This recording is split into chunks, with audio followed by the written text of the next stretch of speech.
Hello everyone. In today's video, I'm going to show you how to make the objects float above the build plate in Bambu Studio. Now, by default, the objects snap back to the bed, but there is a simple trick that is going to let you raise them to any height. So first of all, simply launch your Bambu Studio. Afterwards, from the recently open tab, you just have to simply open your project, or you can click on the option of prepare in order to basically open your project.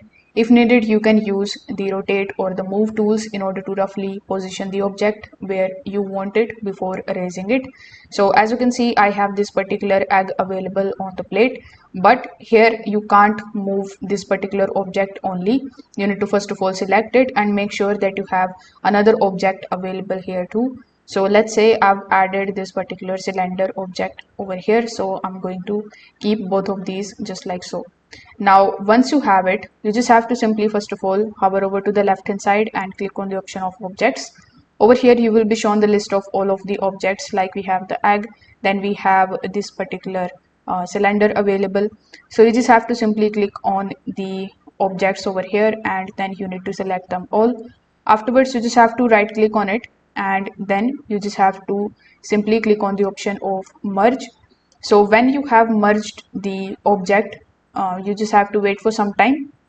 So you need to then select that particular object which you want to basically float.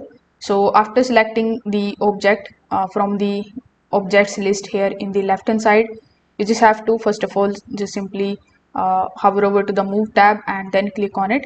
Now as soon as you do this, you are going to see this type of axis over here, these types of arrows. So you need to just simply select the Z arrow and then you need to use it in order to basically float the object just like so. So this way you will be able to do it. So if this video helped you out, make sure that you like this video and subscribe to the channel. Thanks for watching.